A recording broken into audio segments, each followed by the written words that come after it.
보란듯이 저를 비웃고 있더군요. 세상이 무너지는 기분이었어요. 저라고 남편이 좋아서 없으면 못 살 것 같아서 바람 피운 걸 봐주려던 게 아니었어요. 오직 생때 같은 저희 딸들 때문이었죠. 하지만 기회를 줬는데도 남편은 저와 아이들이 아닌 상간녀를 선택한 거예요. 정말 죽고 싶은 마음뿐이더군요. 누구 좋으라고 이혼을 해주겠어요.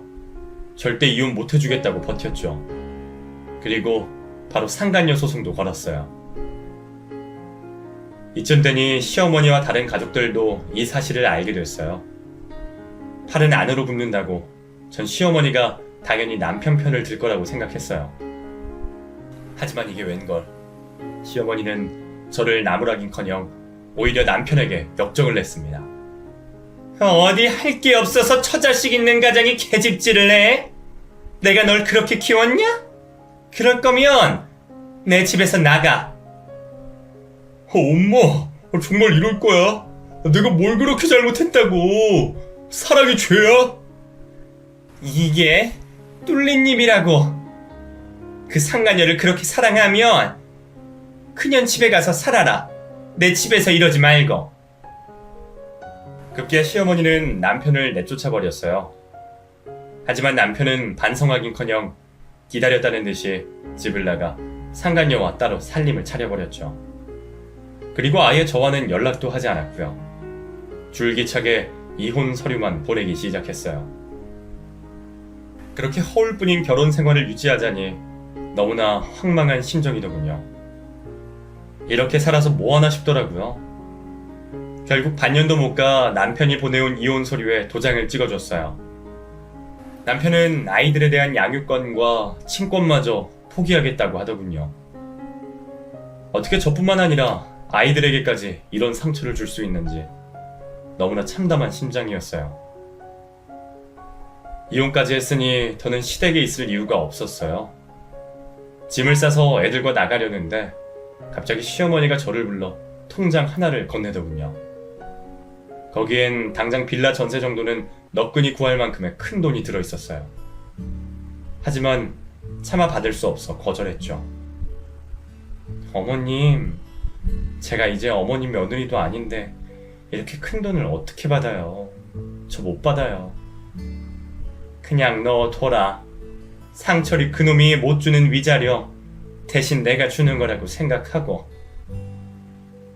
어머님, 잘 살아라. 너라면 분명 이혼하고 더 잘 살 수 있을 거야. 요즘 세상에 이혼이 어디 흠이니? 그러니 기죽지 말고 당당하게 어깨 펴고 살아. 시어머니는 마치 저희 친정엄마가 해줬을 법한 말로 저를 북돋아줬어요. 말투는 퉁명스러웠지만 그 안에는 저에 대한 진심 어린 걱정이 숨겨져 있다는 걸 알 수 있었죠.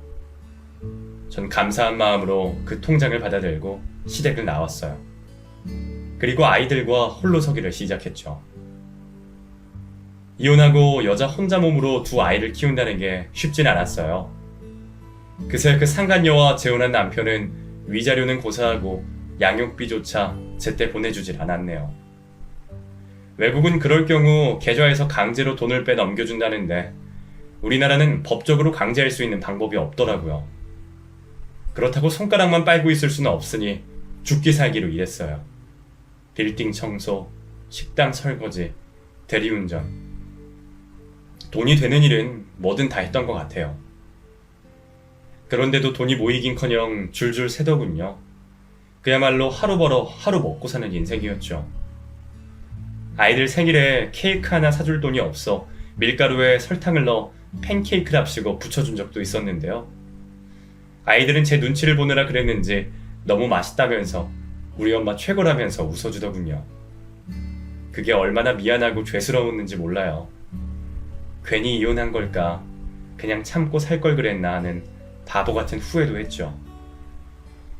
시어머니 생각도 많이 했어요. 경제적으로 너무 힘들었을 땐 염치 없지만 연락드려서 양육비 좀 대신 달라 부탁해볼까, 돈 100만 원이라도 빌려볼까 고민했죠.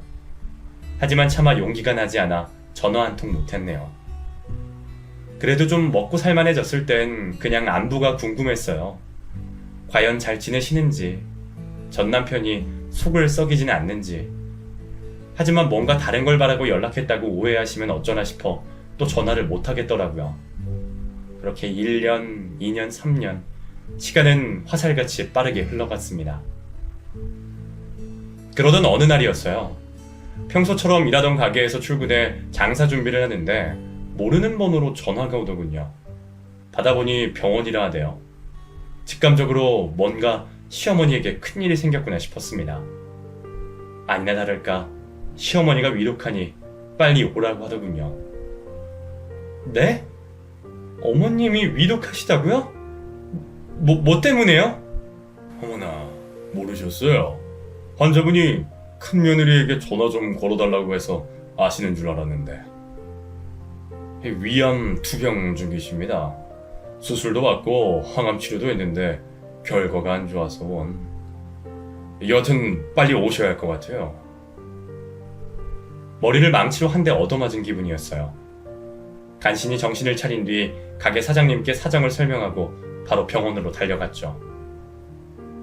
도착하니 시어머니는 홀로 침상에 누워 계시더군요. 전 남편을 비롯한 다른 식구들은 아무도 보이지 않았어요. 혼모한 의식을 지키고 있던 시어머니가 저를 보자 힘겹게 손을 뻗더군요. 희진이 어머 맞구나. 꺼질 것처럼 가냘픈 그 목소리를 듣는데 왈칵 눈물이 나더라고요. 전 간신히 울음을 삼킨 채 시어머니의 손을 맞잡았어요. 네, 어머님, 저 왔어요. 왜 아프다고 진작 말씀 안 하셨어요? 그랬으면 더 일찍 왔을 텐데. 내가 무슨 염치로 내게 연락을 해. 그래도 가기 전에 네 얼굴 한번 보고 가고 싶어. 선생님한테 연락해달라 부탁한 건데 이렇게 와줘서 고맙구나. 뭐가 고마워요. 당연한 일인걸요. 근데 그이랑 다른 가족들은요? 서방님도 아가씨도 아무도 안 보이네요? 그러자 돌아온 대답은 너무나 충격적이었습니다. 그 녀석들 얘긴 꺼내지도 마라. 아무도 안 올 테니까. 배은망덕한 것들. 네? 그게 무슨 말씀이세요, 어머님? 무슨 일 있으셨어요? 내가 위암이라는 거 알자마자 지들끼리 가게를 누가 물려받네, 유산은 누가 얼마를 가지네, 이런 걸로 치고받고 싸우며 아주 난리가 났다. 그 꼴 보기 싫어 가게 처분하고 땅 팔고 집 팔고 그 재산 전부 사회에 기부해버렸더니 다들 그 뒤로는 내 얼굴도 보러 안 온다. 부모 자식 간의 연 끊어졌으니 그렇게 알라고 하더구나. 안 봐도 뻔했어요. 전 남편은 물론 그 형제들까지 얼마나 돈 욕심이 많았는데요. 시어머니 암 발병 소식을 듣자마자 유산 싸움부터 했던 거죠. 시어머니도 보통분이 아니시니 그 꼴을 보고 유산을 전부 기부해버린 거고요. 아무리 그래도 그렇지 세상 천지에 부모 임종을 안 지키는 자식들이 어디 있답니까? 기가 막혀서 바로 전 남편에게 전화했어요. 그리고 당장 병원으로 달려오라고 했죠. 하지만 돌아온 대답은 너무나 황당했습니다. 뭐? 내가 왜? 나 그 여자랑 연 끊은 지 오래야. 아니, 그게 무슨 말이야. 어머님한테 유산 상속 문제로 서운한 건 아닌데 아무리 그래도 자식 된 도리는 지켜야지. 이대로 그냥 어머님 눈 감으시면 당신 분명 후회할 거야. 아, 잔소리 할 거면 끊어. 애초에 나랑 이혼한 네가 거기 왜 가 있는데? 뭐 콩고물 떨어질 거 없나 싶은 모양인데 꿈 깨. 그 여자 지금 땡전 한 푼 없는 빈털터리니까.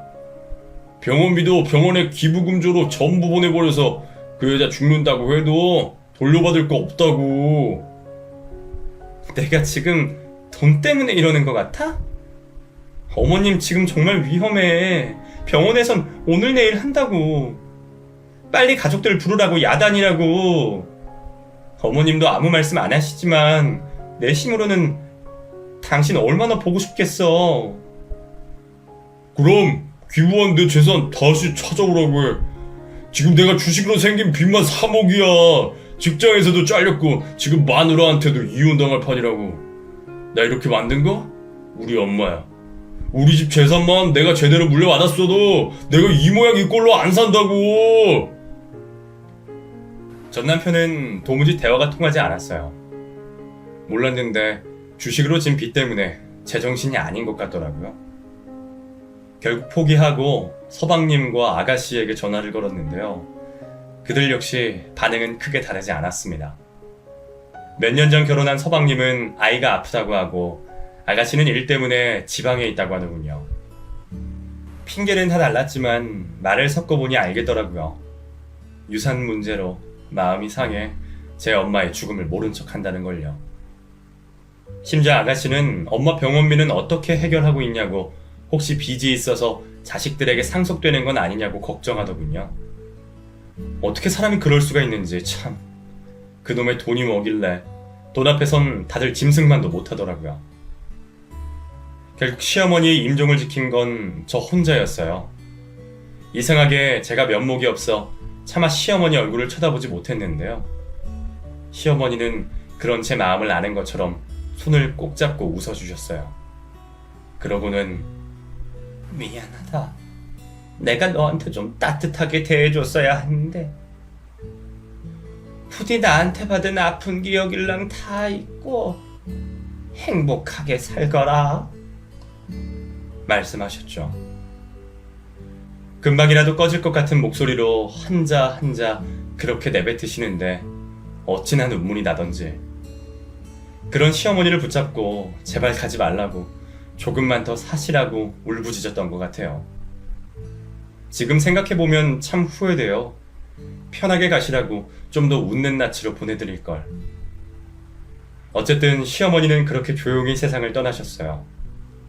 다행히 장례는 시어머니가 미리 업체를 통해 준비해둔 덕에 문제없이 진행할 수 있었죠. 그래도 빈소가 참 썰렁해 마음이 아리더군요. 친척들이며 가게에서 일했던 직원들 몇 분이 찾아오시긴 했지만 여전히 자식들은 머리카락 한 올 보이지 않았으니까요. 다들 자식은 어디 있냐고 찾을 때마다 얼마나 민망했는지 몰라요. 보다 못한 친척분들이 전 남편을 반강제로 끌고 와 상주 자리에 앉혔죠. 그래도 전 남편은 부끄러운 줄 모르고 핸드폰으로 주식창만 들여다보고 있더군요.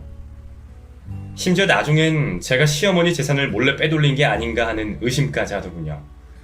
뭐 이런 놈이 다 있나 싶었죠. 나중엔 전 남편에게 무슨 얘기를 들었는지 서방님과 아가씨에게까지 연락이 오더라고요. 돌아가신 시어머니한테 뭐 받은 거 없냐고요. 남매들이 어쩜 이리 똑같은지 참 기가 막혔네요. 어쨌든 그렇게 장례를 끝낸 후 저도 일상으로 돌아왔어요. 한 달 정도는 참 힘들었지만 그래도 시간이 약이라고 조금씩 괜찮아지더군요. 어쨌든 산 사람은 살아야 하니까요. 그땐 정말 몰랐어요. 시어머니가 준비한 아주 충격적인 반전이 저를 기다리고 있을 줄은 말이죠. 평소처럼 아이들을 학교에 보내고 일 나갈 준비를 하고 있을 때였어요. 갑자기 누군가 초인종을 누르더군요. 뭐 시킨 것도 없고 이 시간에 올 사람도 없는데 이상한 일이었죠. 현관으로 나가 문을 여니 웬 남자가 서 있더라고요. 택배 상자를 들고 있길래 퀵배송인가 했죠. 일반 택배는 보통 문 앞에 두고 가지 굳이 이렇게 초인종을 누르진 않으니까요. 아니나 다를까 상자인 제 이름이 떡하니 써 있더군요. 퀵인 것 같은데 어디서 보낸 건가요?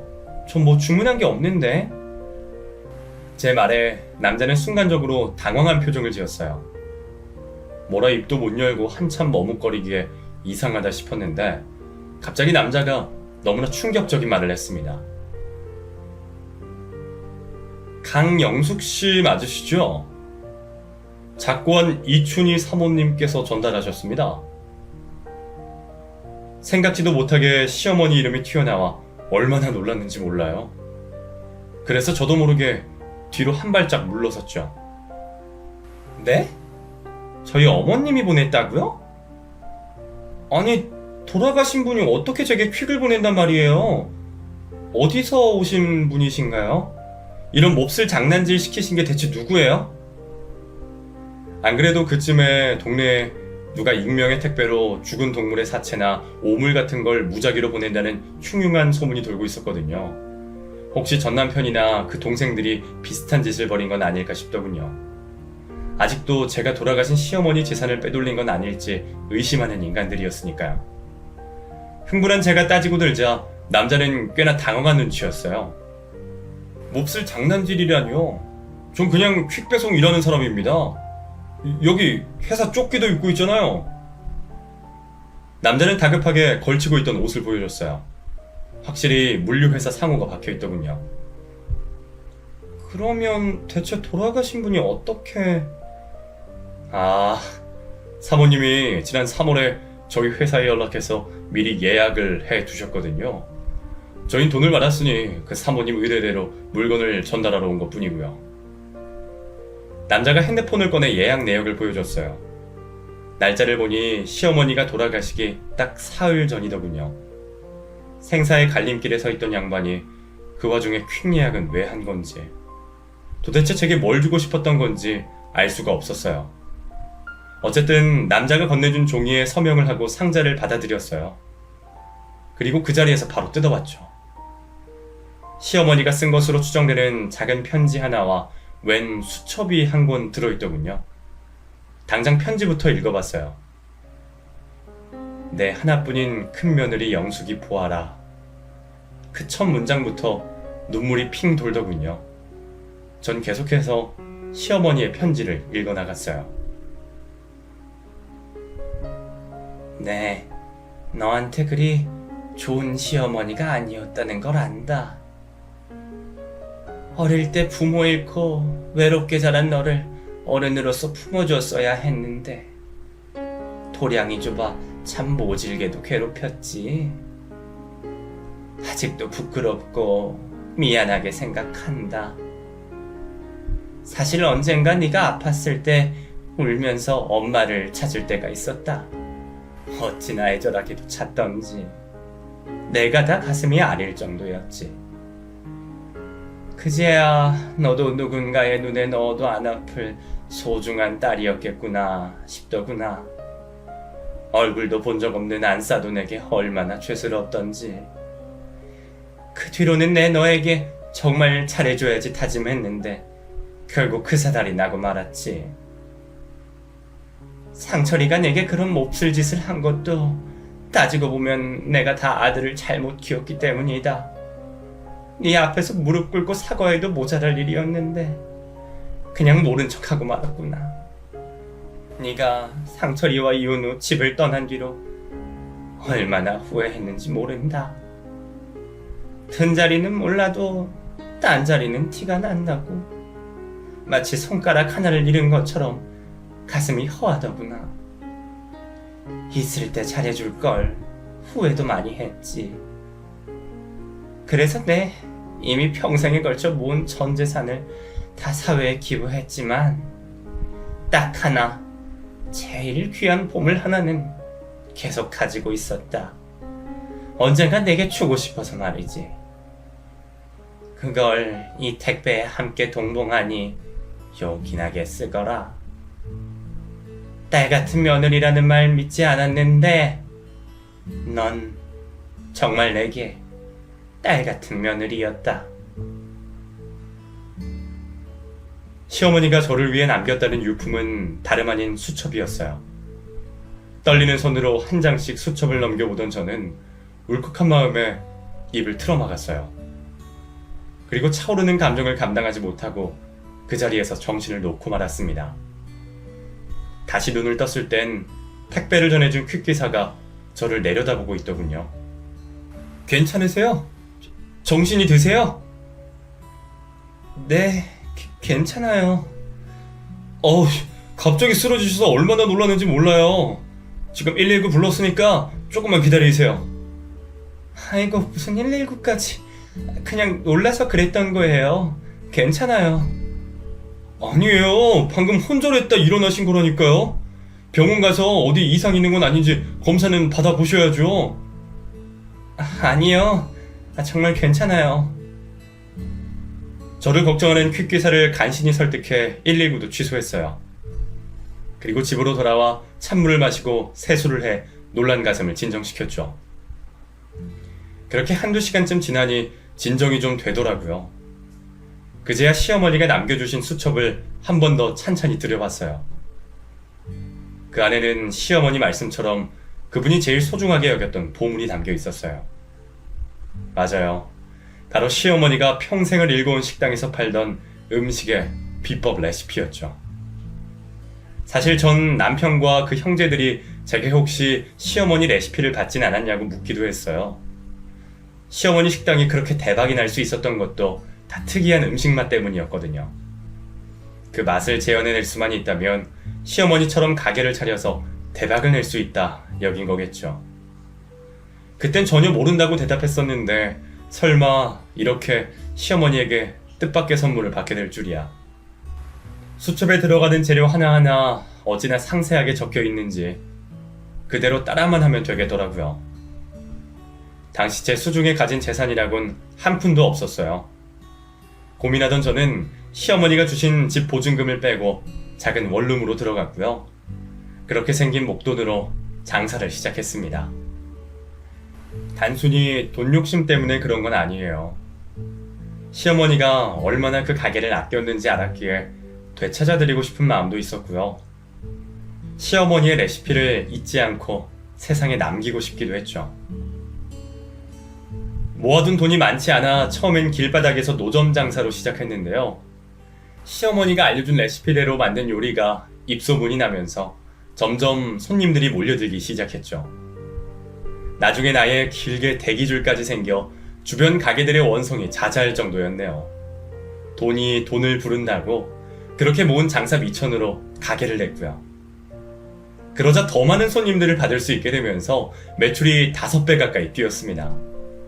지금은 무려 3층짜리 건물이 통째로 제 가게랍니다. 노후를 대비해 아파트와 상가 빌딩도 몇 채 사뒀어요. 이만하면 성공한 인생 맞죠? 사실 그 뒤로 전 남편이 몇 번 찾아왔었어요. 제가 시어머니가 하던 식당과 똑같은 메뉴를 판다는 걸 알고 난리를 쳤죠. 자기 엄마 레시피를 빼돌린 거 아니냐고요. 전 무슨 말을 하는 거냐고 딱 잡아댔죠. 그러자 남편은 불같이 화를 내더군요. 손바닥으로 하늘을 가려 이 사람아. 내가 여기 음식 안 먹어본 줄 알아? 들어가는 재료며 맛이며 우리 엄마 음식하고 완전히 똑같다고. 바른 대로 말해. 당신 우리 엄마 레시피 어떻게 훔친 거야? 어? 훔친 거라니. 무슨 말을 그렇게 해? 훔친 거 맞잖아. 잡아들 생각 말고 이 식당에서 나오는 매출의 절반은 나한테 줘. 그 뻔뻔한 요구가 너무 황당해서 화도 안 나더군요. 뭐? 매출 절반을 당신한테 주라고? 그래, 나도 많이 양보한 거야. 우리 엄마 레시피잖아. 원래라면 90%는 내가 먹었어야 하는데 어쨌든 당신이 고생하는 거 아니까 50%만 받겠다는 거라고. 참나. 내가 당신 어머니 레시피를 훔쳤다고 언제 인정했어?